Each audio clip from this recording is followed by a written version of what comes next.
یہ حضور کا ادب، یہی اصل ایمان میں سے اگر کسی نے کچھ بھی بڑا وردان مرتبہ پایا ہے اس امت میں تو اس نے ادب کی وجہ سے پایا۔ جب حضور ہجرت کے لیے تشریف لے کر جا رہے تو حضرت صدیق اکبر کبھی آپ کے آگے چلتے، کبھی آپ کے دائیں چلتے، کبھی آپ کے بائیں چلتے، کبھی آپ کے پیچھے چلتے، بس اچانک دوڑ پڑتے۔ تو حضور نے فرمایا صدیق یہ بھی کوئی چلنے کا طریقہ ہے؟ تو کہا حضور جب میرے دل میں خیال آتا ہے نا کوئی آپ پہ آگے سے حملہ نہ کر دے تو میں آگے کی طرف دوڑ پڑتا ہوں، جب خیال آتا ہے کوئی دائیں سے حملہ نہ کر دے تو میں دائیں کی طرف دوڑ پڑتا ہوں، اور جب خیال آتا ہے کوئی بائیں سے حملہ نہ کر دے تو میں بائیں کی طرف دوڑ پڑتا ہوں، اور جب خیال آتا ہے کوئی پیچھے سے حملہ نہ کر دے تو میں پیچھے کی طرف دوڑ پڑتا ہوں۔ یہی ہر امتی کے لیے فرض ہے کہ جب بھی وہ حضور کی عزت اور ناموس کے لیے جہاں سے اس کو شک ہو کہ یہاں سے میرے نبی کی عزت پر حملہ ہو سکتا ہے وہ اس جانب اپنی جان مال سب کچھ لے کر چل پڑے۔ یہی امتی کے اوپر فرض ہے، کیونکہ یہ حضرت صدیق اکبر کی سنت ہے کہ جہاں سے بھی خطرہ ہو، حملہ نہ ہو جائے، صرف خطرہ ہو کہ یہاں سے میرے آقا و مولا صلی اللہ علیہ وسلم کی ناموس پر حملہ ہو سکتا ہے، اس کا اندیشہ ہو، اس جانب دوڑ پڑنا یہ حضرت صدیق اکبر کی سنت ہے۔ اور وارفتگی سے دوڑ پڑنا، دیوانہ پن سے دوڑ پڑنا یہ حضرت جناب صدیق اکبر کی سنت ہے۔ حضرت امام محمد سے کسی نے پوچھا کہ جناب آپ اتنے بڑے عالم کیسے بنے؟ آپ فرمانے لگے کہ مجھے خواب میں زیارت ہوئی حضرت آدم علیہ السلام کی۔ حضرت آدم علیہ السلام نے فرمایا بیٹا قرآن سناؤ۔ کہتے میں نے قرآن پڑھنا شروع کیا، اور پڑھتے پڑھتے جب میں پہنچا وَعَصَىٰ آدَمُ رَبَّهُ فَغَوَىٰ تو یہ آیت میں نے چھوڑ دی۔ جب میں نے یہ آیت چھوڑ دی تو میں پڑھتا رہا، جب میں نے ختم کیا تو حضرت آدم علیہ السلام نے پوچھا امام محمد آپ نے یہ آیت کیوں نہیں پڑھی؟ انہوں نے کہا حضرت میں نے، آپ اولو العزم رسول ہیں، میں نے آپ کے ادب کی وجہ سے یہ آیت نہیں پڑھی۔ تو حضرت آدم علیہ السلام نے فرماتے ہیں امام محمد کے مجھے سینے سے لگایا اور تمام علوم عطا کر دیے، یہ ادب کی وجہ تھی۔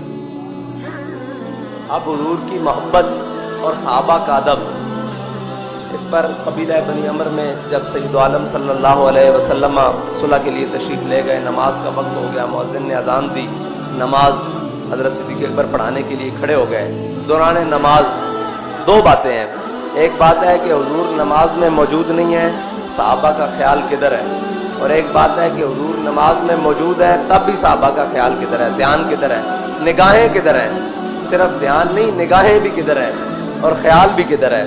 اسی لیے اقبال نے کہا تھا شوق تیرا اگر نہ ہو میری نماز۔ اس کا عملی نمونہ صحابہ کرام نے آگے پیش کیا، آپ سنیں۔ حضور دوران نماز تشریف لے آئے، اب صحابہ نے اپنی آنکھوں کے گوشوں سے دیکھا کہ حضور تشریف لے آئے ہیں۔ اب جب کوئی پیچھے سے نمازی، وہ تو امام الانبیاء ہے، نمازی کوئی آئے تو وہ اس جانب سے داخل ہوتا ہے نا، محراب کی جانب سے تو داخل نہیں ہوتا، وہ پیچھے سے آتا ہے اس طرح۔ حضور پیچھے سے تشریف لائے، صحابہ کو کیسے پتہ لگا؟ ہمارے قائد فرماتے تھے کوچا کوچا میں مہکتی ہے یہاں بوئے قمیص، اور یوسفستان ہے ہر گوشہ کنان عرب۔ تو کیسے پتہ لگ گیا آپ کو؟ حضور کی خوشبو آ گئی صحابہ کو، اور اسی خوشبو میں گم تھے کہ وہ کہاں ہے۔ حضور نماز میں پہنچ گئے، اب صحابہ نے بعض ایسے ایسے اور بعض ایسے ایسے دونوں طرح تصویر شروع کر دی۔ تو اب حضرت صدیق اکبر نے اپنی آنکھوں کے گوشوں سے پیچھے دیکھا، جب دیکھا تو جناب رسول اللہ تشریف فرما ہو گئے، تو آپ اپنے مصلی سے نا پیچھے ہٹنے لگے۔ تو حضور نے فرمایا صدیق یہیں کھڑے رہیے اور نماز ادا کیجئے، مکمل کیجئے۔ آپ نے نماز نہیں پڑھائی بلکہ پیچھے آ گئے، اور پیچھے آ کے سید رسول اللہ صلی اللہ علیہ وسلم مصلی پر جلوہ گر ہو گئے۔ آپ نے نماز مکمل فرمائی، اور نماز مکمل فرمانے کے بعد جب سلام پھیرا تو حضور نے فرمایا صدیق میں نے جب آپ کو کہا تھا کہ آپ نماز مکمل کریں، آپ نے نماز کیوں نہیں مکمل کی؟ عرض کی یا رسول اللہ ابو قحافہ کی بیٹے کی کیا جرت ہے کہ وہ آپ کے مصلی پر کھڑا ہو۔ یہ ہے وہ مقام جہاں حضور پیچھے سے تشریف لائے ہیں۔ حضرت انس بن ابی مرثد الغنمی سرایہ میں جاتے ہوئے حضور نے صحابہ سے کہا کہ وہ سامنے چوٹی پر ہمارے لیے پہرا اس رات کون دے گا تاکہ اس جانب سے ہمارے اوپر دشمن حملہ نہ کرے؟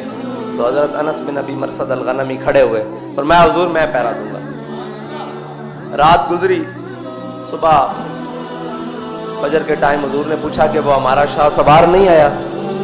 انہوں نے کہا حضور ابھی تک تو کوئی نہیں آیا۔ اب نماز کھڑی ہو گئی، اب نماز میں آپ کو پتہ ہے کہ جو نماز ادا کر رہا ہو اس کی نظر قیام کے دوران کہاں ہونی چاہیے؟ سجدے کی جگہ پہ. لیکن صحابہ کی نظریں کہاں ہیں؟ دیکھیے صحابہ کہتے ہیں حضور نماز کے دوران سامنے جھاڑیوں میں دیکھ رہے ہیں. حضور تو جھاڑیوں میں دیکھ رہے ہیں، صحابہ کہاں دیکھ رہے ہیں؟ وہ حضور کی آنکھوں کی طرف دیکھ رہے ہیں. حضور پیچھے سے آئے، ان کا دھیان حضور کی طرف. حضور سامنے کھڑے ہیں، حضور سامنے دیکھ رہے ہیں، ان کا دھیان پھر حضور کی طرف.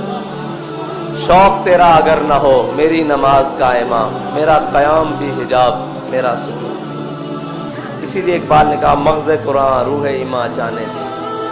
قرآن میں بار بار ہے واقیم الصلاۃ واقیم الصلاۃ. تو یہ ہے مغز قرآن کہ حضور کی محبت میں حضور کی جانب دیکھا جا رہا ہے، اور حضور اپنے غلام کی جانب دیکھ رہے ہیں جو حضور کی ناموس کی حفاظت کے لیے ساری رات پہرا دینے کے لیے گیا ہے.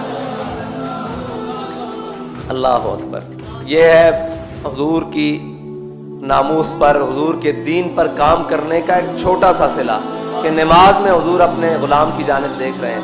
نماز ختم ہوئی، سامنے جھاڑیوں میں سے ایک شاہ سوار نمودار ہوئے. حضور نے فرمایا وہ ہمارا شاہ سوار آ گیا. تیری ہر ادا پہ ہے جاں فدا، مجھے ہر ادا نے مزہ دیا.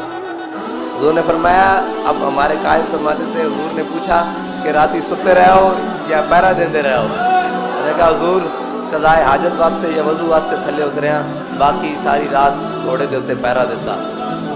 حضور نے پھر دعا دیتی، اللہ